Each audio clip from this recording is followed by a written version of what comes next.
Hello friends, आज मैं आपके सामने हूँ चार्ज ऑफ जीएसटी चैप्टर लेकर के। लास्ट क्लास मैंने सप्लाई चैप्टर कंप्लीट करवा दिया था, तो आज मैं न्यू चैप्टर के साथ हूँ आपके चार्ज ऑफ जीएसटी।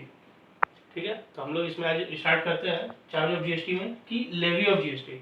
जीएसटी की लेवी कब लगती है, जो मैं आपको पहले बताया था। टैक्सेबल इवेंट आपका होएगा उस समय जीएसटी की लेवी होगी। टैक्सेबल इवेंट क्या होता है? सप्लाई ऑफ गुड्स और सर्विसेज। जिस पॉइंट पे आपका सप्लाई ऑफ गुड्स और सर्विसेज होगा उस पॉइंट में आपका टैक्सेबल इवेंट होगा और उसी पॉइंट में आपकी जीएसटी लगेगी। नाउ सप्लाई कितने तरह का होता है गुड्स और सर्विसेज का? सप्लाई दो तरह का होगा। एक हो गया आपका intra state supply. Intra state आपको पहले बताया था, इंट्रा स्टेट मतलब सेम स्टेट। और सेकेंड होता है इंटर स्टेट। इंटर स्टेट माने विद इन द स्टेट्स। तो इंट्रा स्टेट सप्लाई में तब क्या होता है? लोकेशन ऑफ सप्लायर, सप्लायर का लोकेशन और प्लेस ऑफ सप्लाई, ये दो टर्म इंपॉर्टेंट है। Location of supplier and place of supply of goods or services or both are in same state और UT union territories. Location of supplier और place of supply वो same state में होगा या union territories में होगा, तब आपका वो इंट्रास्टेट सप्लाई होता है। और उसमें क्या टैक्स लगता है? सीजीएसटी और एसजीएसटी, ये आपको बताया था। और इंटरस्टेट सप्लाई में क्या होता है? इंटरस्टेट सप्लाई में होता है लोकेशन ऑफ सप्लायर और आपकी place of supply of goods और सर्विसेज, वो आपके डिफरेंट स्टेट्स में होगी या यूनियन टेरिटरीज में, या एक स्टेट से दूसरे यूनियन टेरिटरीज में।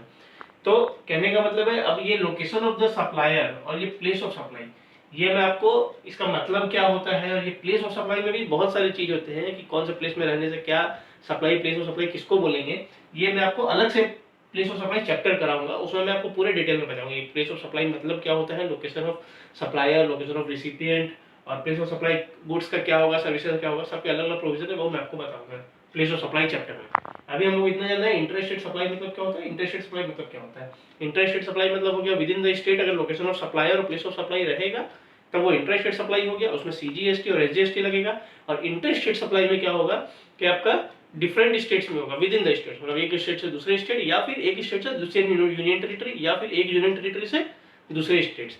या फिर ये लोकेशन ऑफ सप्लायर और प्लेस ऑफ सप्लाई होता है गुड्स और सर्विसेज का, तो इंटरस्टेट सप्लाई होगा और उसमें आईजीएसटी लगेगा। ये आप लोग को ध्यान रखना है, ठीक है। अभी हम लोग आगे बढ़ते हैं, हम लोग स्टार्ट करते हैं लेवी ऑफ जीएसटी। तो हर एक्ट में, हर टैक्सेशन एक्ट में एक लेवी होता है कि कब उसमें लेवी होगा, कब उसमें टैक्स लगेगा। तो लेवी ऑफ जीएसटी ये सेक्शन 9 ऑफ सीजीएसटी या एसजीएसटी एक्ट बोल लीजिए, या फिर सेक्शन 5 ऑफ आईजीएसटी एक्ट, उसमें ये लेवी ऑफ जीएसटी के बारे में बोला होगा कि कब लेवी होगा जीएसटी। तो tax shall be collected in such manner as may be prescribed and shall be paid by a taxable person. Tax बोलता है हमको कलेक्ट करना है इन सच मैनर, उस तरीका से कलेक्ट करना है as may be prescribed. Prescribe कहाँ होता है? बोलता है रूल्स में प्रिस्क्राइब होता है। ये एज मे बी प्रिस्क्राइब मतलब होता है ये रूल्स में प्रिस्क्राइब रहता है। तो tax shall be collected in such manner as may be prescribed and shall be paid, या रूल्स में होगा ये एज मे बी प्रिस्क्राइब्ड, या आपका नोटिफिकेशंस वगैरह के थ्रू आया होगा। And shall be paid bye taxable person. Taxable person कौन होगा? जो पर्सन टैक्स पेमेंट करने के लिए लायबल है या रजिस्ट्रेशन के लिए लायबल है अंडर सेक्शन 22 और 24, तो वो आपका टैक्सेबल पर्सन के डेफिनेशन में आता है। The rate shall not exceed 20%। ये जो 20% है, ये क्योंकि ये सीजीएसटी एक्ट में 20% है, तो फॉर सीजीएसटी है, ये सीजीएसटी के लिए 20% है, लेकिन 40% हो जाएगा आपका फॉर आईजीएसटी। 40% हो जाएगा आईजीएसटी, मतलब जो आपका सीजीएसटी का रेट होगा वो 20% से एक्सीड नहीं करेगा। ये लेवी में आपका लिखा हुआ है कि सीजीएसटी का जो रेट होगा वो 20% नहीं होगा। इसका मतलब एसजीएसटी में सेम प्रोविजंस होता है जो सीजीएसटी में होता है, तो 20% सीजीएसटी का और 20% एसजीएसटी का मिला के 40% होता है। तो आईजीएसटी का तो एक ही रेट होता है, तो इसलिए आईजीएसटी में मैक्सिमम 40% होगा और सीजीएसटी में मैक्सिमम 20% होगा, ये ध्यान रखिएगा। अब वैल्यू ऑफ लेवी, कोई भी चीज आप टैक्स लगाएंगे या वैल्यू करेंगे, मतलब वैल्यूएशन के ऊपर, वैल्यू के ऊपर ही टैक्स लगाएंगे, तो जिस चीज में आप जीएसटी लगा रहे हैं या लेवी कर रहे हैं तो उसका वैल्यू क्या होगा, वैल्यू हम लोग कैसे डिटरमाइन करेंगे। तो वैल्यू कैसे डिटरमाइन होगा? ट्रांजैक्शन वैल्यू के ऊपर में लगेगा, जो कि अंडर सेक्शन 15 में डिफाइन किया हुआ, under section 15 of GST act, ठीक है। अब ट्रांजैक्शन वैल्यू क्या होगा, उसमें हम लोग क्या क्या कवर करेंगे, क्या नहीं कवर करेंगे, वो मैं आपको आपसे डिस्कस करूंगा time and value of supply chapter में।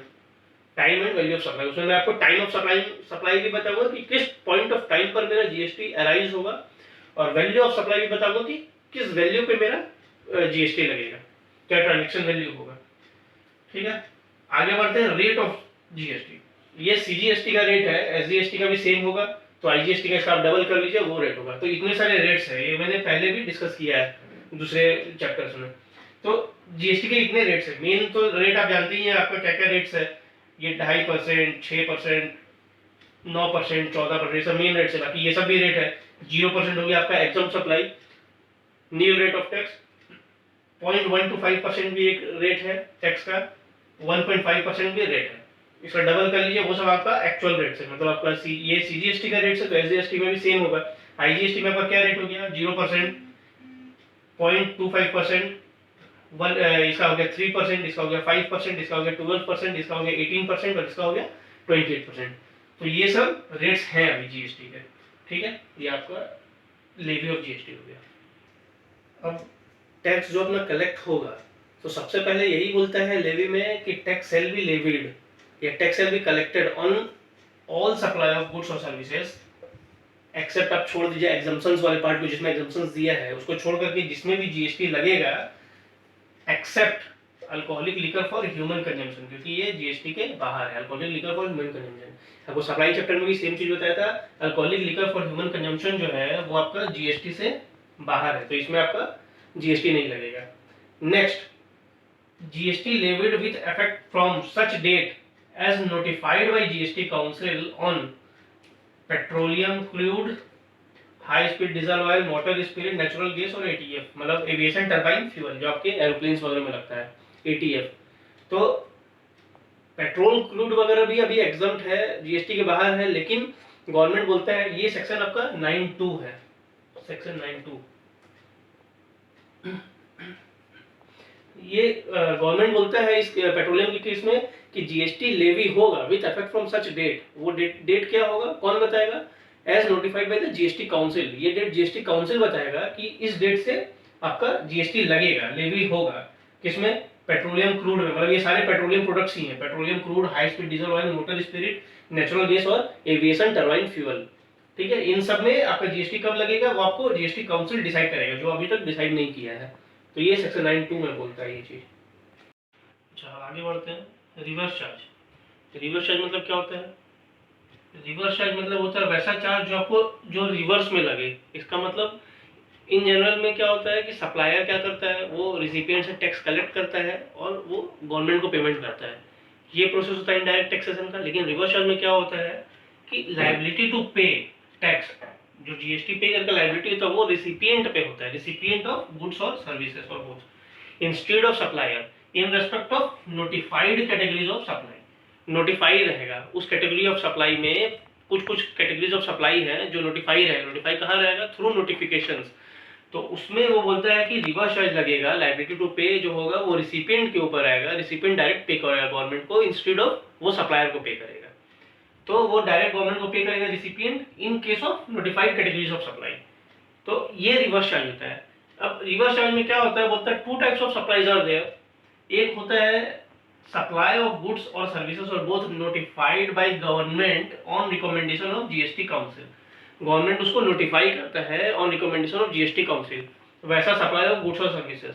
तो वो गवर्नमेंट उसको नोटिफिकेशन लेकर के आएगा थ्रू, ये इसको थ्रू नोटिफिकेशंस लेके आएगा कि following categories of supplies are there, जिसमें कि आपका सप्लाई ऑफ गुड्स और सर्विसेज में जीएसटी, रिवर्स चार्ज में जीएसटी लगेगा, रिसिपिएंट को पेमेंट करना है। नेक्स्ट है supply of specified categories of goods और सर्विसेज और बोथ स्पेसिफाइड, कुछ स्पेसिफाइड, एक स्पेसिफिक 1-2 सर्विसेज के ऊपर में लगेगा, by an unregistered person to specified class of registered person. मतलब सप्लाई कौन करेगा, अनरजिस्टर्ड पर्सन सप्लाई करेगा रजिस्टर्ड पर्सन को, तो उस स्पेसिफाइड कैटेगरी के ऊपर में जीएसटी लगेगा।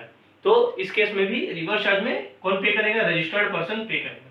रजिस्टर्ड पर्सन मतलब क्या हुआ, जो रजिस्टर्ड है सेक्शन 22 या सेक्शन 24 ऑफ जीएसटी एक्ट के हिसाब से। ये हो गया। तो ये बेसिकली हो गया आपका सेक्शन 9(3), ये हो गया सेक्शन 9(4).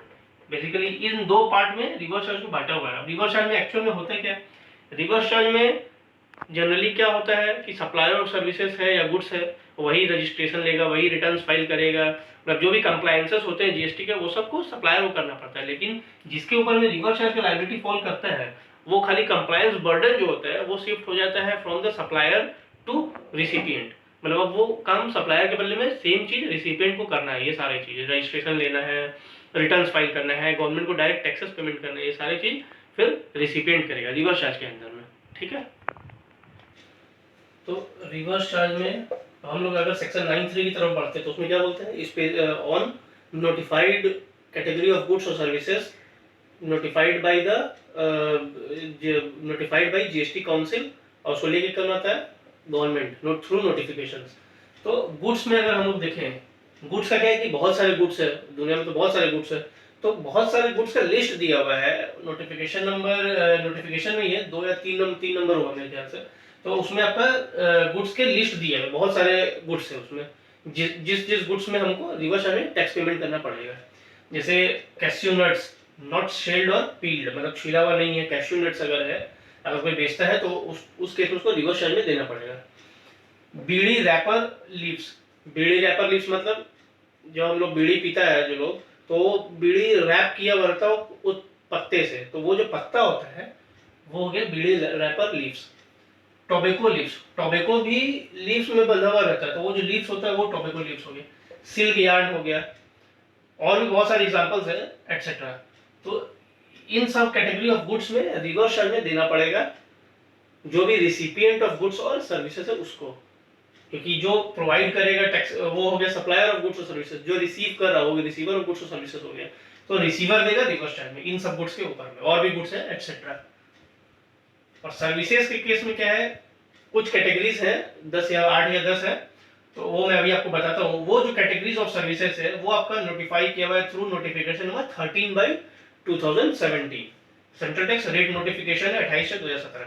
तो अब वो नोटिफिकेशन नंबर 13/2017 में क्या बोलता है वो मैं आपको बताता हूँ। उसमें और भी बाद में एडिशन हुआ है नोटिफिकेशन नंबर, लेकिन जो मदर नोटिफिकेशन मतलब जो मेन नोटिफिकेशन है वो यही है 13/2017। ठीक है, ये अमेंड होते गया साथ में समय समय पर। ठीक है, अब वो मैं आपको आगे पढ़ाता हूँ।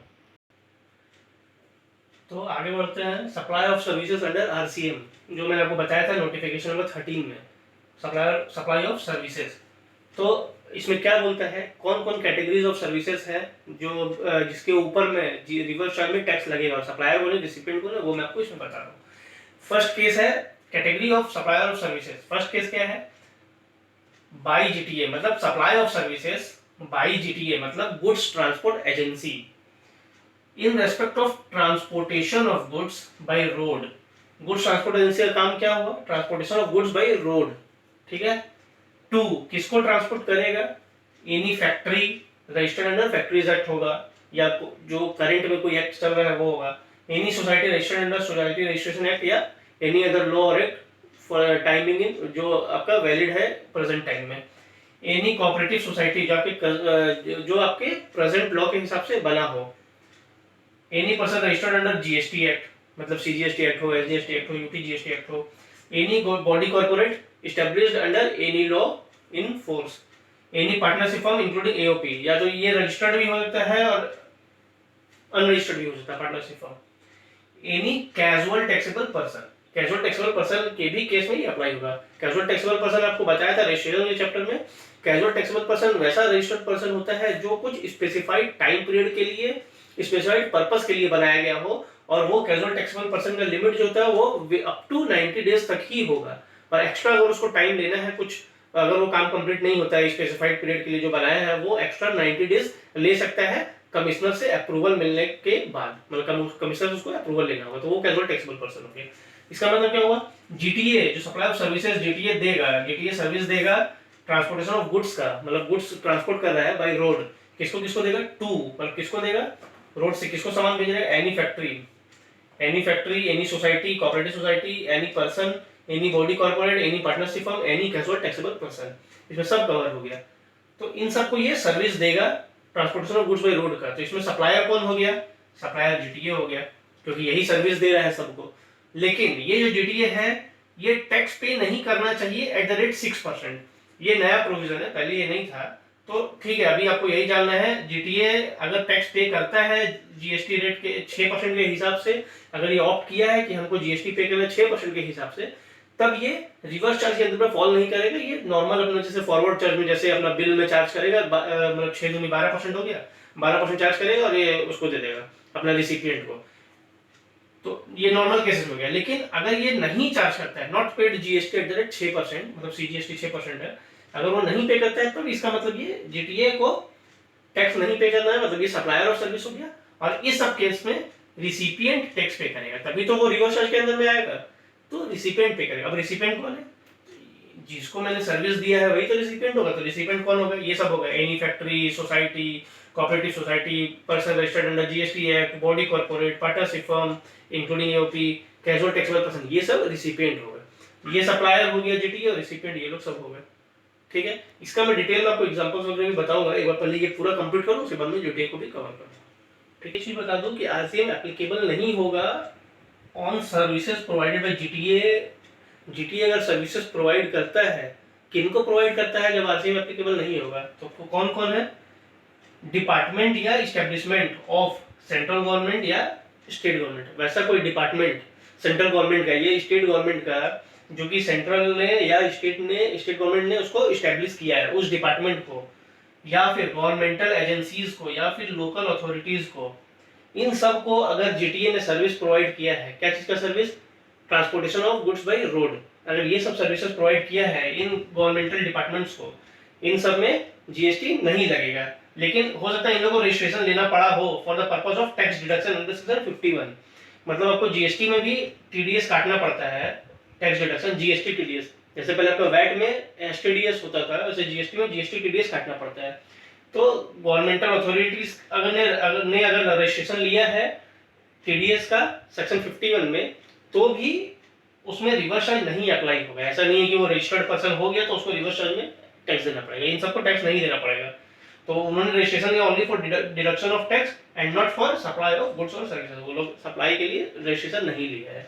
तो इन सब में आपका जीटीए के ऊपर में आपका रिवर्स चार्ज नहीं लगेगा, इन सब स्टेट गवर्नमेंट एजेंसीज के ऊपर में। ठीक है।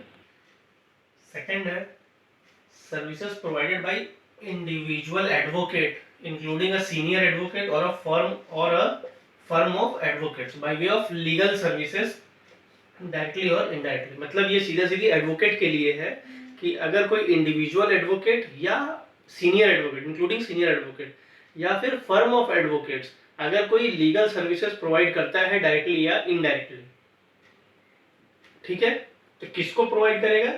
Only to a business entity, तब ये रिवर्स चार्ज में लगेगा। अगर इंडिविजुअल को करेगा तो वो रिवर्स चार्ज में कैसे लगेगा?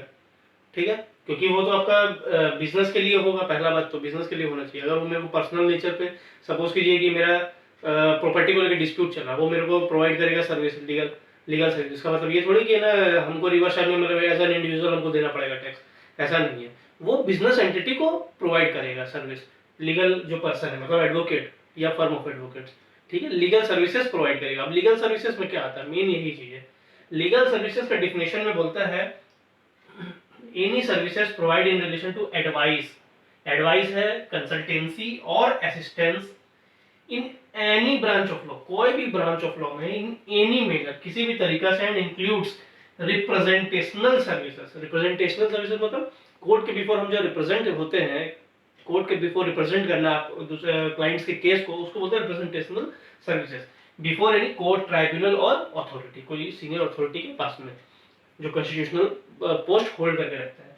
तो ये लीगल सर्विसेज का डेफिनेशन है कि any services provided in relation to, कोई भी सर्विसेज होगा कंसल्टेंसी के लिए, आपका असिस्टेंस चाहिए, एडवाइस चाहिए इन एनी ब्रांच ऑफ लॉ, कोई भी लॉ में कोई भी मैनर से, किसी भी तरीका से, और इंक्लूड करेगा representational services before any court और बिफोर एनी ट्राइब्यूनल और अथॉरिटी। तो ये आपका लीगल सर्विस का डेफिनेशन में होगा। तो ये एडवोकेट के लिए है। अब सप्लायर कौन हुआ? ऑब्वियसली सप्लायर इंडिविजुअल एडवोकेट या सीनियर एडवोकेट ही होगा और फर्म ऑफ एडवोकेट्स। रिसिपिएंट कौन है? Any business entity located in the taxable territory, taxable territory, any business entity located in the taxable territory. Business entity जो है वो टैक्सेबल टेरिटरी में होना चाहिए, मतलब कि इंडिया के अंदर में। टैक्सेबल टेरिटरी तो इंडिया के अंदर में, इंडिया का प्रोविजन तो जीएसटी इंडिया में अप्लाई होगा, इंडिया के बाहर तो अप्लाई होगा नहीं। तो वो बिजनेस एंटिटी जो टैक्सेबल टेरिटरी में इंक्लूड होना चाहिए। अब आप लोगों के मन में क्वेश्चन आएगा, दूसरा क्वेश्चन, सर अगर वो टैक्सेबल टेरिटरी में नहीं हुआ तब, अगर वो इंडिया में नहीं हुआ तब, उस केस में क्या होगा?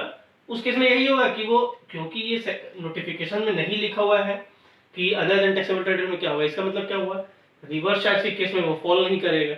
रिवर्स चार्ज के केस में फॉलो नहीं करेगा तो क्या होगा, जो एडवोकेट्स है उनको अलग रजिस्ट्रेशन लेना पड़ेगा, मतलब फॉर एक्सपोर्ट ऑफ सर्विस। क्या हो गया, क्योंकि जो बिजनेस एंटिटी है मान लीजिए वो बाहर है तो वो रिसिपिएंट, टैक्सेबल टेरिटरी में है तब तो उसको रिवर्स चार्ज में देना है, लेकिन टैक्सेबल टेरिटरी में नहीं है तो इसका मतलब सर्विस प्रोवाइडर तो एडवोकेट ही है, लेकिन वो जो सर्विस दे रहा है बिजनेस एंटिटी को जो कि बाहर में लोकेटेड है, तो वो आपके लिए एडवोकेट्स के लिए एक्सपोर्ट ऑफ सर्विसेज हो गया। और रिवर्स चार्ज में तो बिजनेस एंटिटी को देना नहीं है क्योंकि वो बाहर है, तो एक्सपोर्ट ऑफ सर्विसेज के लिए इसको अलग से रजिस्ट्रेशन लेना होगा।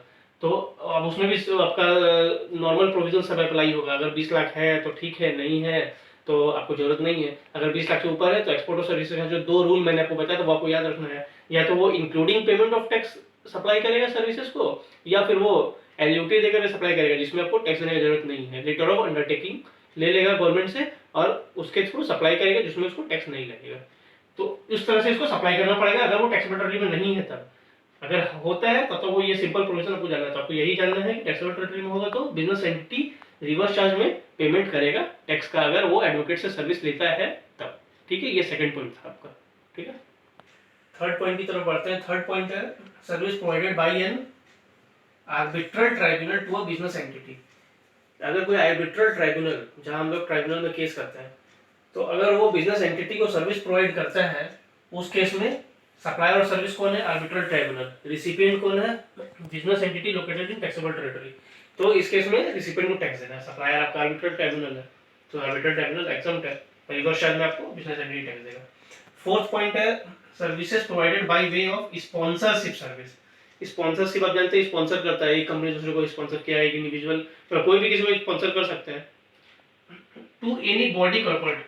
यहाँ जो स्पॉन्सर करेगा वो किसको करना चाहिए, बॉडी कॉर्पोरेट को या फिर पार्टनरशिप फर्म को, इन दोनों को स्पॉन्सर करेगा। ठीक है, तो सप्लायर कौन होगा, एनी पर्सन, मतलब कोई भी स्पॉन्सर कर सकता है, किसको करेगा लेकिन बॉडी कॉर्पोरेट को और पार्टनरशिप फर्म को। तो इसका मतलब रिसिपिएंट कौन हुआ, बॉडी कॉर्पोरेट हुआ और पार्टनरशिप फर्म हुआ लोकेटेड इन टैक्सेबल टेरिटरी। तो कोई भी पर्सन सप्लायर ऑफ सर्विस हो गया और body corporate partnership firm located in taxable territory, ये आपका रिसिपिएंट ऑफ सर्विस होगा, इन लोग टैक्स देगा स्पॉन्सरशिप के ऊपर में। अब आपके मन में एक क्वेश्चन आ रहा होगा, शायद आपने देखा कि नहीं देखा, मैं आपको बता देता हूँ। एक टर्म है आपका बिजनेस एंटिटी, एक टर्म है आपका बॉडी कॉर्पोरेट। हालांकि इसका डिफिनेशन जीएसटी में नहीं दिया हुआ है, लेकिन बिजनेस एंटिटी मतलब क्या होता है, कोई भी पर्सन जो कि बिजनेस करता है वो आपका बिजनेस एंटिटी हो गया। बिजनेस का डिफिनेशन आपको बताइए जीएसटी में, थोड़ा लंबा डिफिनेशन है, आप खुद से पढ़ लीजिएगा, हालांकि डिफिनेशन इंपॉर्टेंट नहीं है, लेकिन फिर भी आप बिजनेस का डिफिनेशन पढ़ सकते हैं खुद से। अभी आपके सीए इंटर के लिए ये इंपॉर्टेंट नहीं है, बिजनेस का डिफिनेशन बहुत ज्यादा इंपॉर्टेंट नहीं है। तो बिजनेस एंटिटी आपका हो गया कि कोई भी पर्सन जो कि बिजनेस करता है, who carried on the business. Body corporate मतलब क्या हुआ, सीधा सीधी कंपनी, कंपनीज जो हो गया रजिस्टर्ड अंडर कंपनीज एक्ट, वो आपका बॉडी कॉर्पोरेट है। बिजनेस एंटिटी कोई भी पर्सन हो सकता है, इसलिए यहाँ पे बिजनेस एंटिटी टर्म नहीं लिखा हुआ है, बॉडी कॉर्पोरेट लिखा हुआ है। क्यों लिखा हुआ है, क्योंकि यहाँ पे आपको जो सर्विस प्रोवाइड करेगा वो सिर्फ बॉडी कॉर्पोरेट को करेगा और पार्टनरशिप फर्म को करेगा। सिर्फ दो ही जन को यहाँ सर्विस प्रोवाइड कर रहे हैं, बॉडी कॉर्पोरेट कर रहा है और पार्टनरशिप फर्म को कर रहा है, लेकिन यहाँ पर बिजनेस एंटिटी को कर रहा है सर्विस प्रोवाइड। ठीक है, तो इसलिए मैंने ये टर्म लिखा बिजनेस एंटिटी यहाँ पर, और यहाँ पर लिखा है बॉडी कॉर्पोरेट और partnership firm.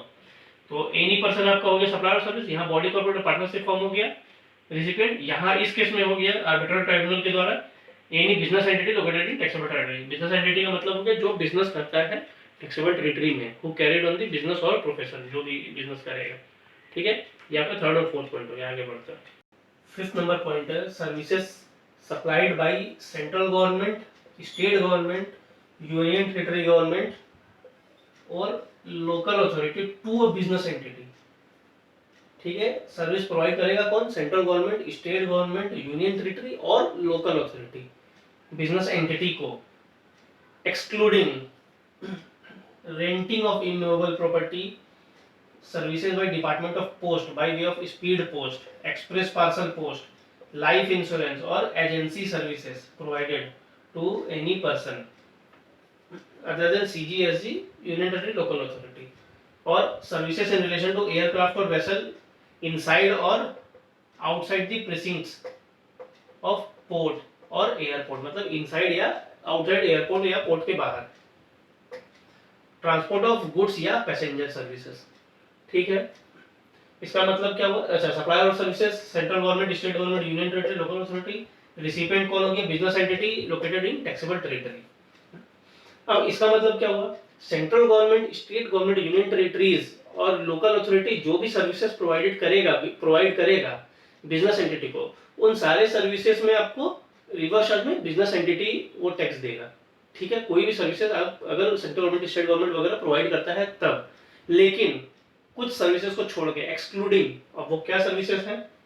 Excluding renting of immovable property services, department of post मतलब स्पीड पोस्ट अगर आप कराने जाते हैं, express parcel post, life insurance और एजेंसी सर्विसेज, ये सब गवर्नमेंट प्रोवाइड करता है। अगर रेंटिंग हो गया, ये डिपार्टमेंट ऑफ पोस्ट हो गया, एयरक्राफ्ट या वेसल सर्विसेज हो गया, इनसाइड या आउटसाइड द प्रेसिंक्ट्स ऑफ एयरपोर्ट या पोर्ट, या फिर ट्रांसपोर्ट ऑफ गुड्स और पैसेंजर हो गया, इन सब में गवर्नमेंट जो होगा, मतलब गवर्नमेंट मतलब कोई भी, central government, state government, local authority, जो भी रेस्पेक्टिव गवर्नमेंट होगा, वो फॉरवर्ड चार्ज में जीएसटी चार्ज करेगा। मतलब यहाँ तो आपको रिवर्स चार्ज में बिजनेस एंटिटी पेमेंट करेगा, यहाँ पर आपको फॉरवर्ड चार्ज में जीएसटी चार्ज करेगा।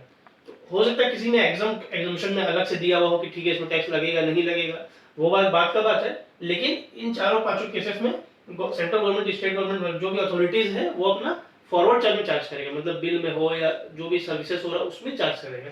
जैसे नॉर्मल के एग्जांपल दिए, जैसे स्पीड पोस्ट, हम लोग सबको स्पीड पोस्ट कराने जाते हैं। आप कभी भी स्पीड पोस्ट कराएंगे तो स्पीड पोस्ट का जो खर्चा होता है उसमें जीएसटी इंक्लूड करके आपसे डिपार्टमेंट लेता है। कौन डिपार्टमेंट? डिपार्टमेंट ऑफ पोस्ट, मतलब पोस्ट ऑफिस। स्पीड पोस्ट हुआ, एक्सप्रेस पार्सल पोस्ट हुआ, लाइफ इंश्योरेंस वगैरह में डिपार्टमेंट, पोस्ट डिपार्टमेंट जो रहता है पोस्ट ऑफिस, वो आपसे पैसा ले लेता है जीएसटी का भी। तो इसका मतलब क्या हुआ? इन सब केसेस में सेंट्रल गवर्नमेंट, स्टेट गवर्नमेंट, जो भी गवर्नमेंट है रेस्पेक्टिव, वो फॉरवर्ड चार्ज में पैसा लेता है। और इन सब के अलावा कोई भी केस होगा उसमें बिजनेस एंटिटी को पैसा देना है रिवर्स चार्ज में, इसलिए ये एक्सक्लूडिंग लिखा हुआ है। तो आपको अगर क्वेश्चन पूछेगा कि स्पीड पोस्ट, अगर मान लीजिए आपने स्पीड पोस्ट कराया तो उसमें फॉरवर्ड चार्ज लगेगा या रिवर्स चार्ज लगेगा, तो आपको बताना है कि फॉरवर्ड चार्ज लगेगा। मतलब सेंट्रल गवर्नमेंट, मतलब जो भी रेस्पेक्टिव गवर्नमेंट है वो टैक्स चार्ज करेगा स्पीड पोस्ट के ऊपर में, ना कि वो रिवर्स चार्ज में लगेगा। मतलब इसमें बिजनेस एंटिटी को टैक्स नहीं देना है, गवर्नमेंट को डायरेक्ट। अगर बिजनेस एंटिटी कुछ करवाता भी है तो उसको सेंट्रल गवर्नमेंट को टैक्स देना पड़ेगा, मतलब डिपार्टमेंट ऑफ पोस्ट को टैक्स देना है, उसको डायरेक्ट गवर्नमेंट को टैक्स नहीं देना है। तो इस केस में क्या होता है? रिसिपेंट, जो भी रिसिपेंट रहता है नॉर्मल केसेस में, वो क्या होता है? वो तो रजिस्ट्रेशन, जैसे मैंने आपको पहले बताया था, वो अपना रजिस्ट्रेशन लेगा, रिटर्न फाइल करेगा, तो यही डायरेक्ट गवर्नमेंट को टैक्स पे करेगा। लेकिन नॉर्मल इनडायरेक्ट टैक्स का प्रोविजन क्या होता है कि अगर कोई फॉरवर्ड चार्ज में चार्ज करता है बिल के ऊपर में, तो वो पहले सप्लायर को देता है पैसा, रिसिपिएंट, फिर सप्लायर क्या करता है, वो गवर्नमेंट को टैक्स देता है। तो वो एक चेंज चलता है। लेकिन रिवर्स चार्ज केस में डायरेक्ट इसको रजिस्ट्रेशन लेना है, डायरेक्ट पेमेंट करना है। ठीक है, ये आपको ध्यान रखिएगा। तो अभी मैंने आपको बताया था कि renting of immovable property service अगर गवर्नमेंट प्रोवाइड करेगा तो उसमें उसको फॉरवर्ड चार्ज में लगेगा या एग्जम्पशन होगा, जो भी केस होगा, लेकिन रिवर्स चार्ज में नहीं लगेगा। Any business entity located in taxable territory. लेकिन अगर सर्विस प्रोवाइड करता है central government, state government, union territory या local authority, renting of immovable property का, किसको? To a person registered under GST act. लेकिन अगर वो पर्सन जीएसटी एक्ट में रजिस्टर्ड है तब रिवर्स चार्ज में उसी पर्सन को देना पड़ेगा टैक्स। तो सप्लायर कौन हो गया भाई? सीजीएसडी हो गया सप्लायर, यूटी और एलए मतलब लोकल अथॉरिटी, और रिसिपिएंट कौन हो गया? Any person registered under GST act. तो renting of immovable property services अगर देता है सेंट्रल, ये सब गवर्नमेंट्स वगैरह का, और वो किसको देगा? जो पर्सन जीएसटी में रजिस्टर्ड है, तब उस केस में रिवर्स चार्ज में ये देगा पर्सन जो जीएसटी में रजिस्टर्ड है। सेकंड केस है services supplied by any person. कोई भी पर्सन अगर सर्विस प्रोवाइड करता है, क्या चीज का? ट्रांसफर ऑफ डेवलपमेंट राइट्स, मतलब उसके पास कोई जगह है, उसमें वो प्रोमोटर को डेवलपमेंट राइट करने बोला कि आप मेरा डेवलपमेंट कर दो उस जगह। हम उसको राइट दिए कि तुम मेरा प्रॉपर्टी में डेवलप करो, लैंड, जमीन को डेवलप करके बिल्डिंग बनाया, जो भी करो। तो डेवलपमेंट राइट अगर हम उसको देते हैं करने के लिए, या floor space index for construction of project by promoter अगर हम देते हैं, तो उस केस में क्या होगा? सप्लायर को एनी पर्सन, कोई भी हो सकता है, इंडिविजुअल हो सकता है, अपना फ्लैट जगह दिया हो या कंपनी दिया हो, कोई भी अपना जगह दिया हो, या डेवलपमेंट राइट ट्रांसफर किया हो प्रमोटर को, या फ्लोर स्पेस इंडेक्स ट्रांसफर किया हो कंस्ट्रक्शन ऑफ प्रोजेक्ट के लिए, तो एनी पर्सन सप्लायर है, प्रमोटर रिसिपिएंट है, तो प्रमोटर रिवर्स चार्ज में उसमें टैक्स पेमेंट करेगा। हालांकि आपको एक चीज बता देता हूँ, ये जो ट्रांसफर ऑफ डेवलपमेंट राइट है ना लैंड का, ये अभी बहुत हॉट टॉपिक है। इसमें बहुत हमेशा चर्चे होते हैं कि इसमें जीएसटी लगेगा या नहीं, क्योंकि हम लोग डेवलपमेंट राइट दे रहे हैं, क्या चीज का दे रहे हैं? लैंड के ऊपर में प्रोजेक्ट कंस्ट्रक्शन का दे रहे हैं। तो लैंड आपको ध्यान होगा शेड्यूल 3 में होता है सेल ऑफ लैंड। तो सेल में, हालांकि सेल मतलब ये नहीं होता कि खाली हम बेच दिए परचेस कर लिए। ट्रांसफर सेल मतलब ये भी बोलता है कि इन रिलेशन टू, मतलब उसमें कोई भी काम करे तो वो भी होता है। उसके लिए बहुत आर्गुमेंट है, आपको इतना जानने के लिए आपको खाली बता दिया। लेकिन पढ़ाई के हिसाब से आप अगर देखो तो ट्रांसफर ऑफ डेवलपमेंट राइट में गवर्नमेंट बोलता है कि उसमें जीएसटी लगेगा, उसमें प्रोमोटर को टैक्स देना है। इंडिविजुअल या कोई भी पर्सन तो गवर्नमेंट करेगा नहीं टैक्स कलेक्ट, तो वो प्रोमोटर को पकड़ेगा। थर्ड केस भी वही है सेम, लॉन्ग टर्म लीज में 30 साल से ऊपर का होना चाहिए। अगर आप अच्छा ये सब फॉर कंसिडरेशन होगा। अगर हम उसको जगह दिए या सलामी भाड़ा दिए प्रोमोटर को कि आप जगह ले लो, ये सलामी में, ये 30 साल का लीज पे आप यहाँ पे जगह बनाओ, बिल्डिंग बनाओ ये प्रोजेक्ट के लिए, तो ये जो सलामी और डेवलपमेंट कॉस्ट और ये सब के लिए जो खर्चा होगा उसमें सप्लाई ऑफ सर्विसेज कौन हो गया, कोई भी पर्सन हो सकता है, एनी पर्सन सेम। और रिसिपिएंट कौन हुआ, प्रोमोटर। तो इस केस में भी प्रोमोटर टैक्स देगा रिवर्स चार्ज के अंदर में। ठीक है ना। Supply of services by director of a company to the said company या बॉडी कॉर्पोरेट। डायरेक्टर अगर अपनी कंपनी में कोई सर्विस प्रोवाइड करता है तो सप्लायर डायरेक्टर हुआ, और कंपनी या बॉडी कॉर्पोरेट जो हुआ, जो आपका टैक्सेबल टेरिटरी में लोकेटेड होगा, वो आपका रिसिपिएंट होगा। तो इसको रिसिपिएंट को टैक्स देना है, कंपनी या बॉडी कॉर्पोरेट को, अगर कोई डायरेक्टर सर्विस प्रोवाइड करता है तब। अब इसमें क्या मजे की बात है, डायरेक्टर एक कंपनी में दो तरीके से हो सकता है। एक हो गया एग्जीक्यूटिव डायरेक्टर, मतलब कि उसको सैलरी मिलता है, और डायरेक्टर है वहाँ पर सारा काम वही देखता है, सब कुछ करता है, वो वहाँ पे उसको सैलरी मिलता है। तो सैलरी मिलता है इसका मतलब वो क्या हो गया, एम्प्लॉई हो गया।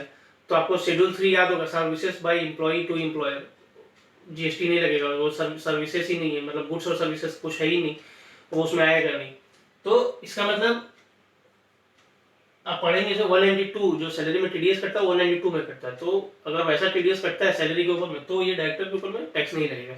लेकिन अगर डायरेक्टर कोई services other than salary provide करता है, प्रोफेशनल सर्विस बोल लीजिए, कोई एडवाइस हो गया, कंसल्टेंसी सर्विसेज हो गया, वो सब में अगर वो कोई सर्विस प्रोवाइड करता है, उन सब केसेस में डायरेक्टर के ऊपर में टीडीएस कटेगा 194J, मतलब प्रोफेशनल सर्विस वाला। उस केस में डायरेक्टर को सप्लायर बोलेंगे और कंपनी रिसिपिएंट होगा, कंपनी को रिवर्स में टैक्स पेमेंट करना पड़ेगा। खाली अगर सैलरी डायरेक्टर को मिलता है वो ध्यान में रखना, उस केस में जीएसटी नहीं होगा। ठीक है। अब इंश्योरेंस एजेंट, बहुत सारे हम लोग इंश्योरेंस कराते हैं, सब इंश्योरेंस एजेंट से करवाते हैं। तो इंश्योरेंस एजेंट जो होता है वो इंश्योरेंस कंपनी का एम्प्लॉय नहीं होता, वो काम नहीं करता है। वो इंश्योरेंस एजेंट किसको सर्विस दे रहा है, to a person carrying on the business of insurance, insurance business को जो कैरी करता है। तो इंश्योरेंस एजेंट हो गया सप्लायर, सर्विस किसको दे रहा है, वो इंश्योरेंस बिजनेस को सर्विस दे रहा है कि हम आपको सर्विस दे रहे हैं, कि हम उसके बदले में आपका जो इंश्योरेंस का जो बिजनेस होगा वो हम कलेक्ट करेंगे दूसरे पर्सन से। तो वो इंश्योरेंस बिजनेस को सर्विस दिया। तो वैसा बिजनेस, वैसा पर्सन जो कैरी करता है इंश्योरेंस बिजनेस को लोकेटेड इन टैक्सेबल टेरिटरी, उस इंश्योरेंस बिजनेस को रिवर्स में टैक्स पेमेंट करना है। ठीक है। थर्ड हो गया रिकवरी एजेंट। बैंकिंग कंपनी में रिकवरी एजेंट आप जानते हैं, जैसे लोन वगैरह कोई लेता है, पैसा नहीं दिया तो बैंक क्या करता है, रिकवरी एजेंट भेज देता है, जाओ उससे पैसा कलेक्ट करके लेके आओ। तो वो जो रिकवरी एजेंट बैंकिंग कंपनीज को सर्विसेज देगा, बैंकिंग हो या फाइनेंशियल इंस्टीट्यूशन हो या नॉन बैंकिंग फाइनेंशियल कंपनी हो, एनबीएफसी, तो उन सब केसेस में रिकवरी एजेंट सप्लायर है और बैंकिंग कंपनी, फाइनेंशियल इंस्टीट्यूशन और नॉन बैंकिंग फाइनेंशियल कंपनी ये रिसिपिएंट है। तो इसको टैक्स देना है, बैंकिंग को, फाइनेंशियल इंस्टीट्यूशन को और नॉन बैंकिंग फाइनेंशियल कंपनी को रिकवरी एजेंट के केस में। ठीक है। 9 number point, supply of services by author, music composer, photographer, artist, मतलब ये जो भी रिलेटेड है सब आपके पिक्चर, सिनेमा हॉल, आर्टिस्ट, ये सब से रिलेटेड है। ऑथर, कंपोजर, आर्टिस्ट, फोटोग्राफर और द लाइक, और इस टाइप के जो भी होंगे, बाय वे ऑफ ट्रांसफर और परमिटिंग द यूज और एंजॉयमेंट ऑफ कॉपीराइट। मतलब जैसे कोई भी म्यूजिक कंपोजर होता है, कोई नया गाना बनाता है तो क्या करता है, उस गाने का कॉपीराइट लेता है कि ये गाना उसने गाया और वो उसी का गाना है, कुछ को चोरी नहीं कर सकता है। तो ये जो इंजॉयमेंट और कॉपीराइट यूज करने के लिए वो परमिट करेगा, किसको परमिट करेगा, relating to original literary work, मतलब ऑथर का लिटरेरी वर्क होगा, ओरिजिनल होगा, ड्रामेटिक वर्क, म्यूजिकल और आर्टिस्टिक वर्क, किसको करेगा ये परमिट, टू पब्लिशर हाउस, जो पब्लिशर जो छापेगा करेगा, म्यूजिक कंपनी को करेगा, प्रोड्यूसर को करेगा, और द लाइक, उस टाइप का जो होगा उसको करेगा। तो ऑथर, म्यूजिक कंपोजर, फोटोग्राफर, इस टाइप के लोग जो अगर अपना लिटरेरी वर्क्स को, ओरिजिनल वर्क्स को अगर देगा प्रोड्यूसर ये सब को, उस केस में रिवर्स चार्ज में कौन देगा, producer company, music company, producer हुआ, ये लोग सब पैसा देगा, रिवर्स चार्ज में जीएसटी देगा गवर्नमेंट। तो सप्लायर हो गया ऑथर, म्यूजिक कंपोजर, ये सब हो गया, फोटोग्राफर, रिसिपिएंट हो गया photo producer company, publisher company, musical company, ये सब हो गया, लोग पैसा देगा, ठीक है।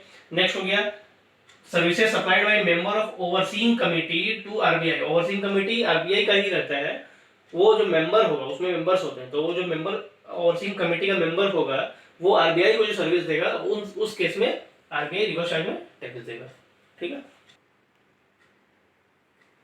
Okay, now 11 number point, by individual DSA direct selling agent, वो किसको प्रोवाइड करेगा सर्विस? बैंक और एनबीएफसी को। जब छोटा छोटा पॉइंट है आपको जल्दी दिखा रहा हूँ। अगर इंडिविजुअल डीएसए प्रोवाइड करता है सर्विस बैंक या एनबीएफसी को, तो बैंक या एनबीएफसी रिवर्स चार्ज में रिसिपिएंट होगा और वो रिवर्स चार्ज में टैक्स पे करेगा। वो बैंक और एनबीएफसी टैक्सेबल टेरिटरी में लोकेटेड होना चाहिए और वो इंडिविजुअल डीएसए सर्विस प्रोवाइड करना चाहिए, ठीक है। 12 नंबर पॉइंट है, अगर बिजनेस फैसिलिटेटर बैंकिंग कंपनी को बिजनेस प्रोवाइड करता है तो बिजनेस फैसिलिटेटर जो होगा वो सप्लायर ऑफ सर्विस होगा और banking company located in taxable territory वो रिसिपिएंट ऑफ सर्विस होगा और वो जीएसटी पेमेंट करेगा रिवर्स चार्ज में। बिजनेस एजेंट अगर बिजनेस कॉरेस्पॉन्डेंट को सर्विस देता है तो बिजनेस एजेंट आपका सप्लायर हो गया, business correspondent located in taxable territory आपका रिसिपिएंट हो गया। तो इसके बिजनेस कॉरेस्पॉन्डेंट को रिवर्स चार्ज में जीएसटी को में टैक्स देना है, ठीक है। तो हम लोग एक पॉइंट बचा है, फिर अब हम लोग नेक्स्ट पॉइंट कंप्लीट करके आज का क्लास चैप्टर कंप्लीट करते हैं, ठीक है। नाउ लास्ट पॉइंट की तरफ बढ़ते हैं, security services provided to a registered person. Security service हम लोग प्रोवाइड करेंगे किसको? Registered person. रजिस्टर्ड पर्सन किसमें? जीएसटी में रजिस्टर्ड पर्सन, ठीक है। लेकिन बोलता है nothing contained in this section applies to, किसको नहीं अप्लाई करेगा? सीजीएसजी, यूनियन टेरिटरी और लोकल अथॉरिटी में जो डिपार्टमेंट या एस्टेब्लिशमेंट जो हम लोग पढ़े थे, जो रजिस्ट्रेशन लिया है जीएसटी में only for the purpose of tax deduction, जो आपको बताया था, and not for the supply of services या गुड्स। तो अगर सिर्फ इन टैक्स डिडक्शन के लिए अगर रजिस्ट्रेशन लिया है तो उसमें हम लोग सिक्योरिटी सर्विसेज को नहीं लाएंगे, क्योंकि उसको भी तो रजिस्टर्ड पर्सन ही बोलेंगे, लेकिन सेंट्रल गवर्नमेंट, स्टेट गवर्नमेंट, जो गवर्नमेंट एजेंसी है, उस सबके ऊपर में नहीं लगेगा, ठीक है। और सेकंड किस पे नहीं लगेगा? कंपोजिशन पर्सन, मतलब person taken registration under composition scheme. तो इन दो केसेस में सिक्योरिटी सर्विसेज वाला क्लॉज अप्लाई नहीं होगा। और बाकी जो रजिस्टर्ड पर्सन होंगे लोकेटेड इन टैक्सेबल टेरिटरी, उन सब में ये केसेस अप्लाई होगा। और सप्लायर कौन होगा? Any person other than body corporate. अगर बॉडी कॉर्पोरेट होगा वो तो बिल में चार्ज कर लेगा, बिजनेस अगर रहता है तो, मतलब कंपनी रहता है तो। और अगर कंपनी नहीं है तभी तो वो रिवर्स चार्ज में टैक्स पे करेगा रजिस्टर्ड पर्सन। तो इसलिए एनी पर्सन जो सिक्योरिटी सर्विस प्रोवाइड करता है अदर देन बॉडी कॉर्पोरेट, किसको? रजिस्टर्ड पर्सन को, जो कि टैक्सेबल टेरिटरी में लोकेटेड है, उस केस में रिवर्स चार्ज में रजिस्टर्ड पर्सन टैक्स देगा, ठीक है। तो ये आपका जो है ये आपका 9(3) का notification 13 supply of services under reverse charge mechanism complete हो गया, ठीक है। तो किसी को भी कोई भी डाउट्स हो, कोई भी कुछ पूछना हो, कोई भी क्वेरीज हो, डिस्क्रिप्शन बॉक्स में मेरा नंबर दिया हुआ है, ईमेल आईडी दिया हुआ है, आप कॉल कीजिए, मैसेज कीजिए, मुझसे पूछ सकते हैं, मुझे कोई प्रॉब्लम नहीं है। और नेक्स्ट मेरा मिड नवंबर 2020 से मेरा न्यू बैच स्टार्ट हो रहा है। तो अगर जिनको भी ज्वाइन करना है, इनरोल करना है, वो मुझे कॉल या मैसेज करके इनरोल करा सकते हैं। फी भी बहुत नॉमिनल रहेगा, उसमें आपको कोई दिक्कत नहीं है। आप आराम से क्लास कीजिए, मेरा यूट्यूब में क्लासेस देखिए, लाइक कीजिए, शेयर कीजिए, सब्सक्राइब कीजिए और देखते रहिए। Okay, bye bye, take care.